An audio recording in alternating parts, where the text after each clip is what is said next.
Hello and welcome to Bingewatch, the podcast where we take a look at the hottest new TV and film releases on streaming television platforms. I'm Hannah Fernando, the group editor of Woman and Woman & Home magazine. And I'm Ian McEwen, writer on TV and Satellite Week, TV Times and What's on TV magazines. And today we're looking at the new releases for the week starting Friday the 8th of December 2023, including the supernatural ITVX drama Platform 7, and the Apple TV documentary series John Lennon, Murder Without a Trial.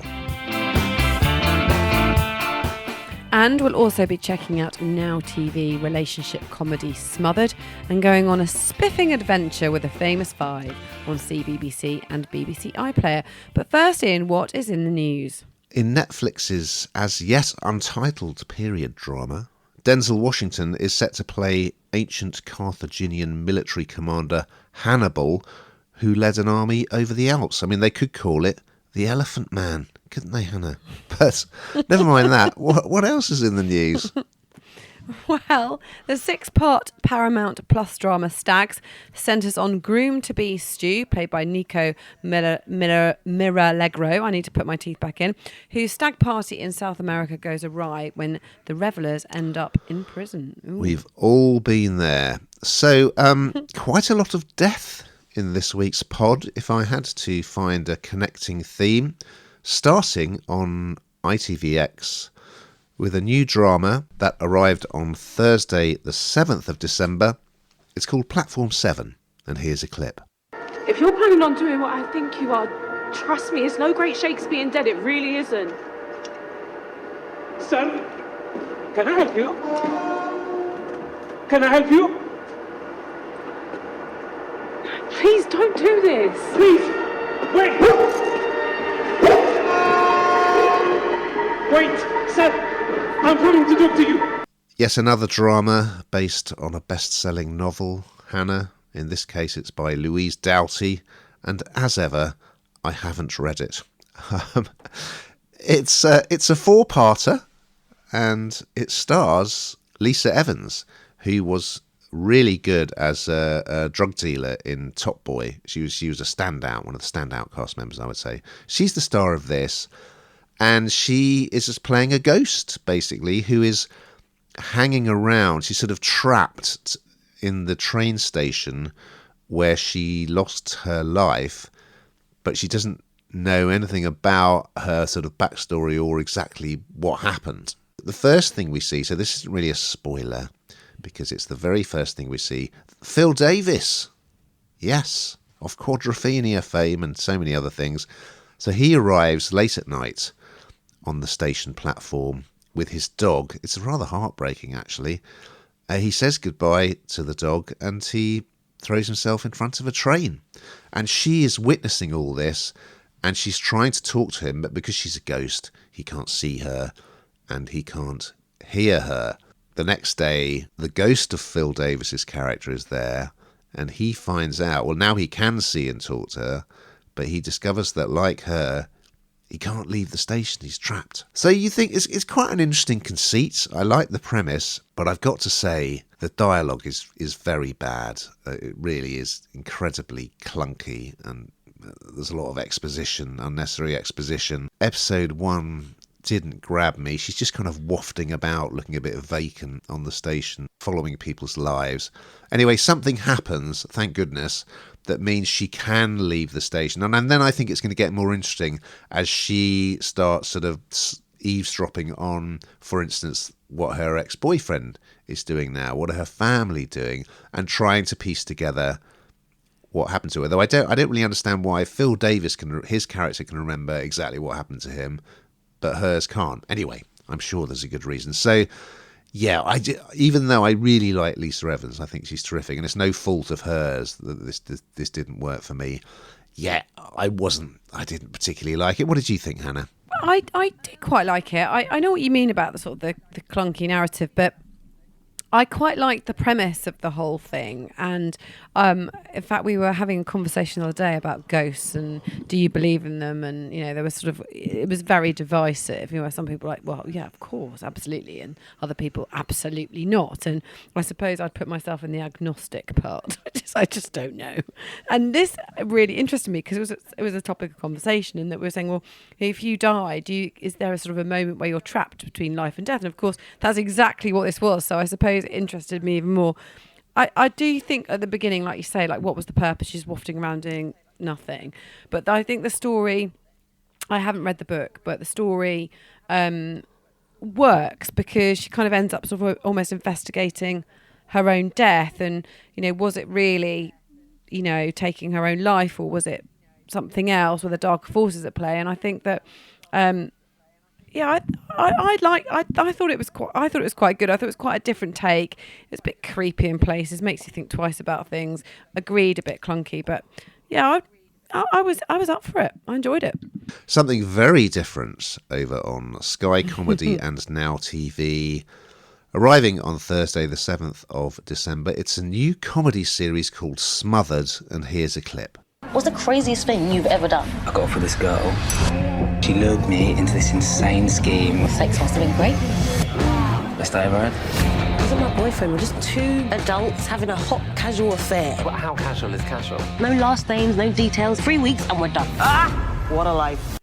I know why you gave this to me, because this is totally up my street. I absolutely loved it. This is exactly what you would call light entertainment, and that ticks every box for me at this time of year while I'm rapping. So it's a new 6-part rom-com. It's called Smothered, and it's about two people who are completely disillusioned with dating. They're fed up of it. We've all been there. You start a relationship, find out that life's too complicated, and actually he doesn't or she doesn't want what you want, and vice versa, or there's baggage. It just all becomes really difficult. So this follows two singletons who absolutely feel that way, and they want to have a keeping it casual relationship. Except, so Sammy, played by Danielle Vitalis, and Tom, played by John Pointing, and they just have a chemistry. So it's only going to last a week, only last 2 weeks, only going to last 3 weeks. You delete each other's numbers, no strings affair. But why? Why are they ending it when actually they're having loads and loads of fun? So it's really passionate. Friends are worried. They're seeing you getting really involved, but why not? But the pair of them are just having a really good time, and essentially they just can't. This no strings affair goes from that to wanting to be so much more. But there is baggage in the form of a little one. And so it's important to kind of, that there's another sort of element to this, I suppose, rather than it just being one dimensional. And they're totally different, these two people. But when they're apart, they hate it. And she doesn't know anything about him either, any more than he knows about her. So it has just been very much, sleeping with one another and having a laugh and going for dinner. And so when they start to learn about each other's lives, will the wheels come off? So really light entertainment. But I thought it was great. I thought it was absolutely brilliant. And I thought the premise of this, how many people have gone down that road of just having something really complicated and wanting something really uncomplicated, but then you fall in love. That's the word, fall in love, and it all goes wrong, or will it go right? I'll leave you hanging there. Oh. Well, every so often, a new voice comes along and just gives a fresh perspective on dating and relationships. And you think, yeah, that is what it's actually like. It's not like all those rom-coms. And this is a case in point. If you think back to things like Fleabag, the film Rye Lane, Starstruck by Rose Matafeo. And this is another one. I thought it was really good. And of course, a lot of people are becoming disillusioned with dating via apps, aren't they? And they want to get back into kind of meeting people in an organic way, like in the real world. Anyway, episode 1 is great because, Sammy is just ranting about meeting all these terrible men. And the two of them end up in a karaoke bar. He's kind of reluctantly going to a work stu, but he really doesn't want to, and he definitely doesn't want to sing. And they just kind of get chatting at the bar, but they couldn't be more different, really. She's incredibly extrovert and upbeat and lively, and he's just very quiet. And they just get drunk together and get into the karaoke, and you think, yeah, it's so easy to overact being drunk, isn't it? But they absolutely nail what it's like when you unexpectedly have a big night out, especially doing karaoke, and it's just great. It's so fresh and new. Yeah, I absolutely loved it. I was really pleasantly surprised. Over on Apple TV Plus, we're going to look at a new 3-part documentary series which arrived on Wednesday the 6th of December. It's called John Lennon, Murder Without a Trial, and here's a clip. We will now begin our moment of silence to pay our respects to John Lennon. Lennon was walking in, and this kid says, "John Lennon." John was laying straight out like that. No movement, nothing. This guy just shot John Lennon. So, 8th of December, 1980, so we're very close to the anniversary. John Lennon was gunned down outside his New York apartment building by Mark Chapman. And for people who are old enough to remember it, it was one of those real huge moments in popular culture, and people were massively affected by it. So this is looking at, I don't think I've seen that much stuff about the Lennon murder. This is very much looking at Chapman and his motivation and his backstory, rather than going into John Lennon's story, which has been kind of a fairly well-trodden story, isn't it? But it's so shocking. Obviously, this is another very good reason why you shouldn't be able to buy a gun. Lennon's life had already been, as a young man, it had been hit by tragedy because his mother got run over, didn't she? His father left. And he'd very much devoted his adult life to peace and love, hadn't he, famously? So for him to be gunned down by a stranger is particularly tragic. So episode 1 really focuses in on that night. So they're talking to a cab driver who dropped someone off outside the Dakota building just as Chapman was confronting Lennon. They talk to paramedics, they talk to the security guys, so it's quite in depth, and you just see this huge crowd assembles outside the building when the news breaks, because Lennon meant, people did kind of project onto him a bit, I guess, a bit like with Lady Diana, but Lennon meant a lot to a lot of people, and there are inconsolable people saying it's not true, he can't be dead. It's a fascinating story. Actually, I'm off to Liverpool this weekend for full Beatles immersion. Yeah, I thought it was really good, particularly for someone of my generation. Fascinating. And I very much enjoyed episode 1.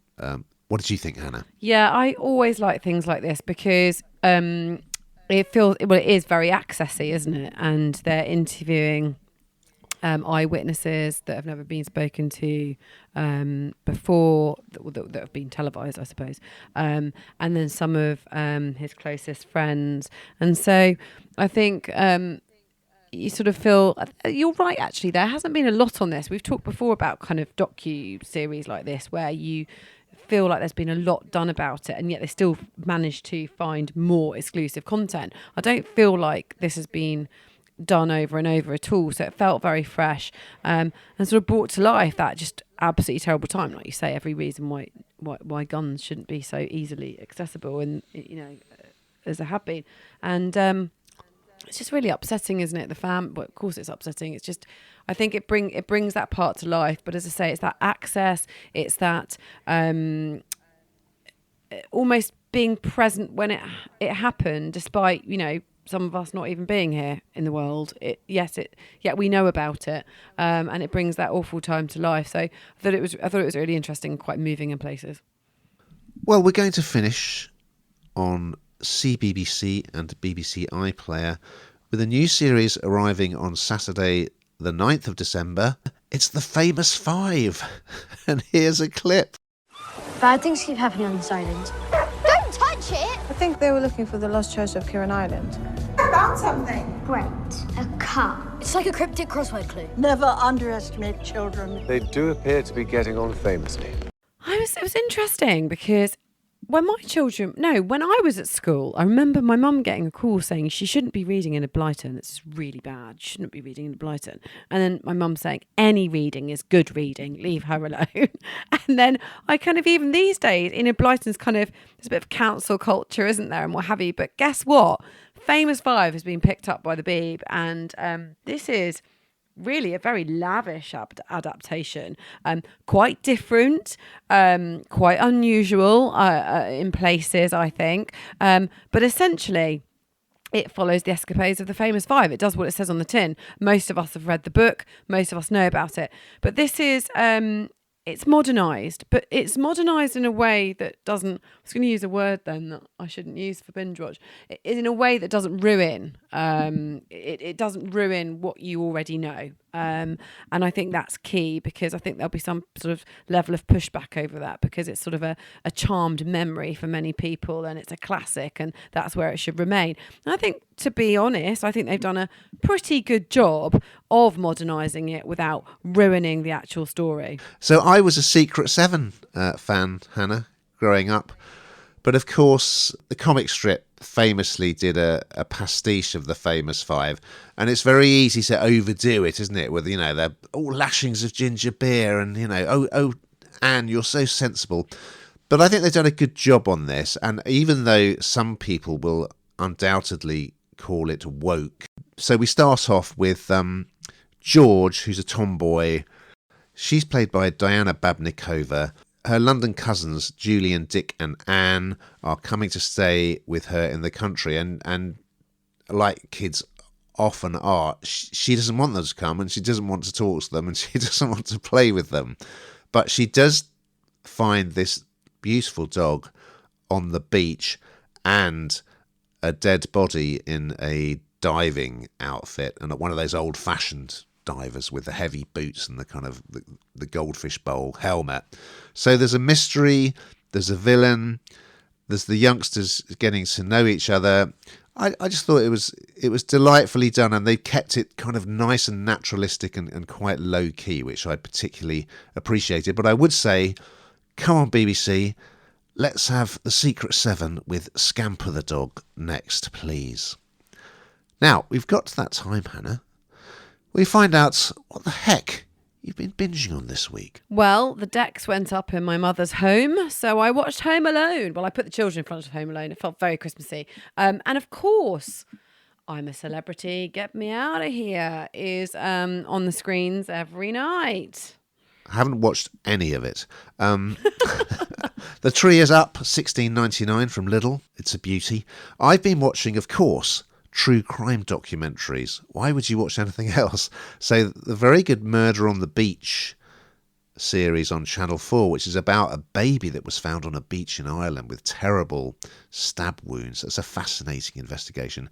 And the reliably brilliant 24 Hours in Police Custody, also on Channel 4. And this week's episode is a corker about two guys who are off their face on vodka, waving a rifle around in the block of flats where they live. So and then it turns into a siege situation. So that's really, really good.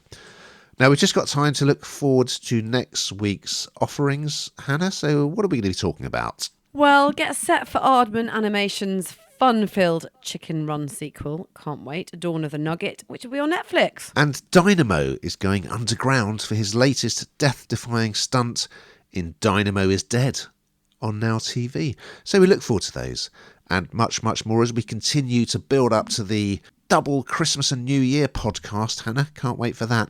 But we'll have to wait a little longer. Yeah. However, in the meantime, keep watching.